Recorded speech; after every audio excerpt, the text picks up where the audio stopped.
Everyone, আজকের রেসিপিটা হলো আমাদের শীতের কালের স্পেশাল গ্রামের ভাপা পিঠা। ভাপা পিঠা এমন সুস্বাদু একটি খাবার, এটা প্রাচীনকাল থেকে বয়ে আসছে। এটা আমার দাদি, আমার মা, আমার খালারা, আমার চাচিরা সবাই বানিয়েছে। এটা বহু যুগ যুগ ধরে এই ভাপা পিঠার প্রাচীনকাল থেকে আসছে। এমন একটা পিঠা শীতের কালে খাইতেই লাগে মজা, হাই রে মজা মজা রে। শীতের কালে গরম লাগে, একবার যে এই পিঠা খেয়েছে তার মুখে কিন্তু স্বাদ লেগেই থাকে। বিশ্বাস না হলে আপনিও ট্রাই করে দেখেন। আমরা তো এই শীতকালে বহুতবার এই চেষ্টা করি যে এরকম পিঠা খাওয়ার। তো বরাবরের মতো আজকেও আমরা আয়োজন করেছি পিঠা খাওয়ার।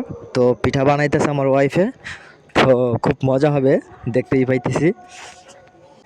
আসলে কি জানেন, এই পিঠা কিন্তু সবাই চাইলে খাইতে পারে না, যার টাকা আছে সেও খাইতে পারে না। কারণ কি জানেন, এই কথা বলার একটাই কারণ, সময়।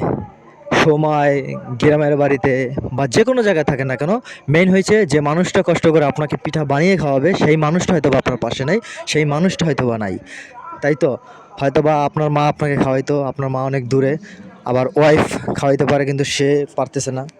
আলহামদুলিল্লাহ, আগে ছোটবেলা থেকে আমার আম্মু খাওয়াইছে। তো আম্মু যেহেতু গ্রামের বাড়িতে, আমার ওয়াইফ আমি ঢাকা থাকি, তো সেখানে আমার ওয়াইফ বানাইতেছে।